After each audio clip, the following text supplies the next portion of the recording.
Alright, and welcome to one more edition of Boxing I Got It There with your host, Robert Sanchez. So, want to start out with a few things. Also, I want to apologize. I haven't been making videos lately. I've been kind of lacking.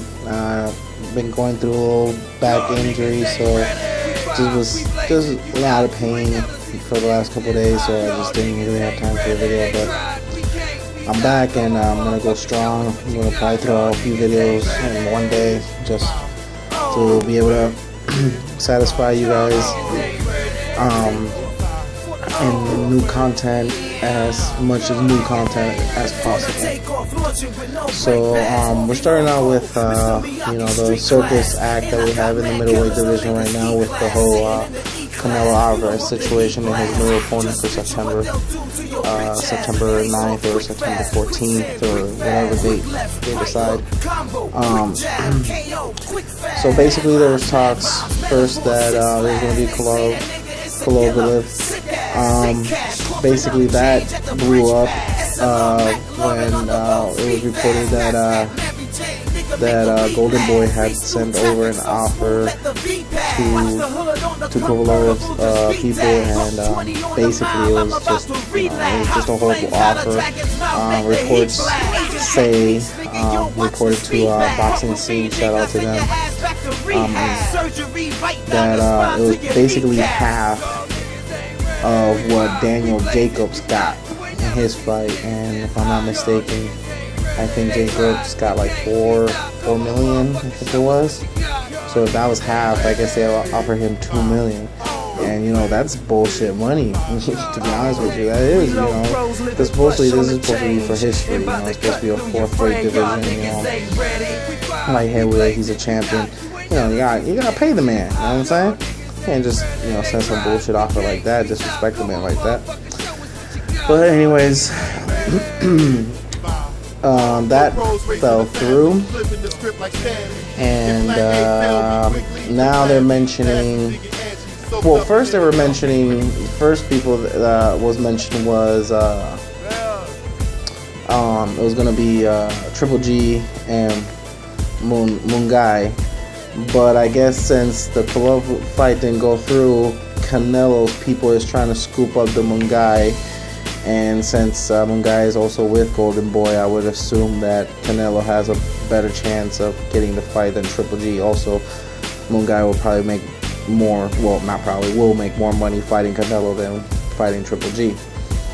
I also see that as a bullshit move.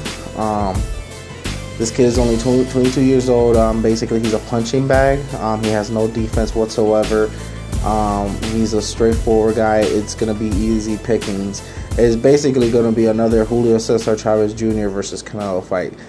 Basically, that's all we're saying. I would say it was going to be a little bit more competitive in the aspect that probably Munguia will throw punches. Something that Julio didn't do. But it should be an easy fight for Canelo if it's made. Don't want to really make any predictions, even though I'm kind of really saying it's bullshit right now. But, it is boxing. You can't ever count nobody out. In my opinion, the only chance Munguia would have to win this fight is, we all know Canelo has a bad gas tank.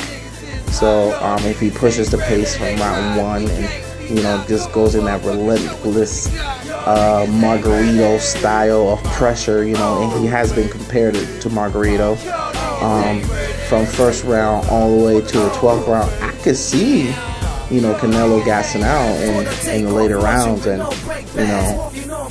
that could be a whole different fight, but like I said, he would have to come in with that Margarito type of pressure, that non-stop Margarito code 01 type of shit, what I'm saying?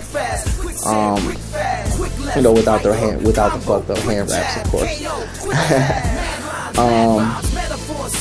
So that is what is basically on the horizon right now. Most likely that fight. It's a circus right now, people. Canelo doesn't give a fuck. He's basically picking and choosing, the easiest fights for the most money that he can make out of them. He doesn't want. It seems like he doesn't want to take any risks. He doesn't mention Charlo's name. He doesn't mention. Well, he has mentioned Demetrius. When he's mentioned that he wants to unify the titles and all that, but I don't really see any real interest in fighting him. I think it's all just talk. So that's basically what's going on in the golden boy world of circus in the middleweight division.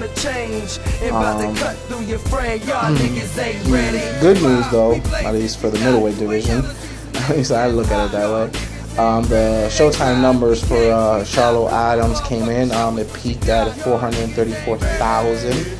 Those are pretty decent numbers. Those are pretty good numbers, especially for a Showtime event, which is a subscribed channel. It's not like free TV or anything like that. So it's pretty fair numbers. It peaked at 434,000 at the main event. It had a total audience of 545,000. Let's see.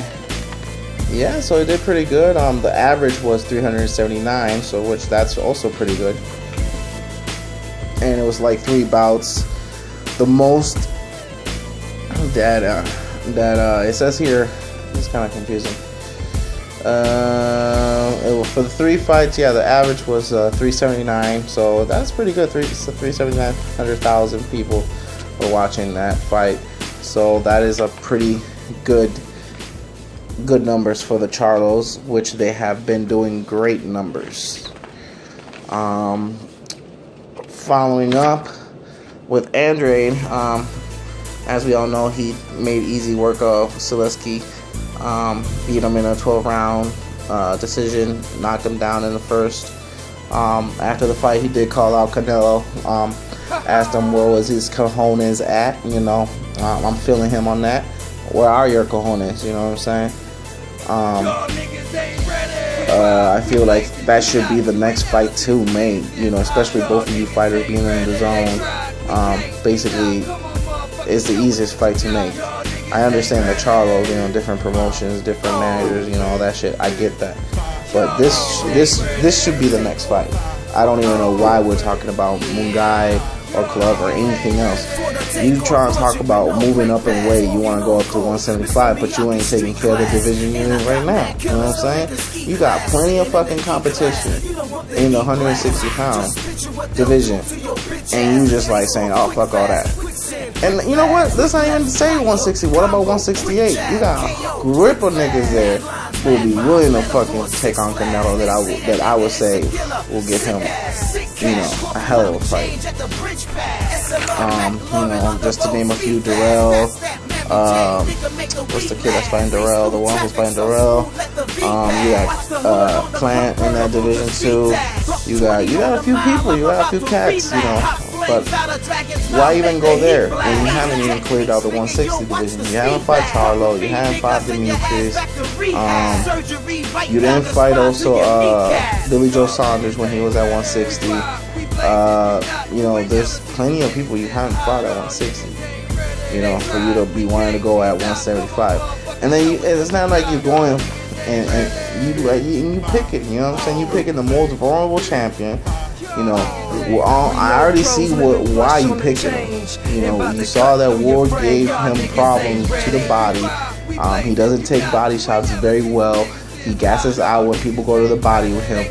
So that y'all probably gonna do the same strategy y'all had with when you went up in weight with the Rocky Fielding fight. That you just hammered on that body all night long since he has the longer frame.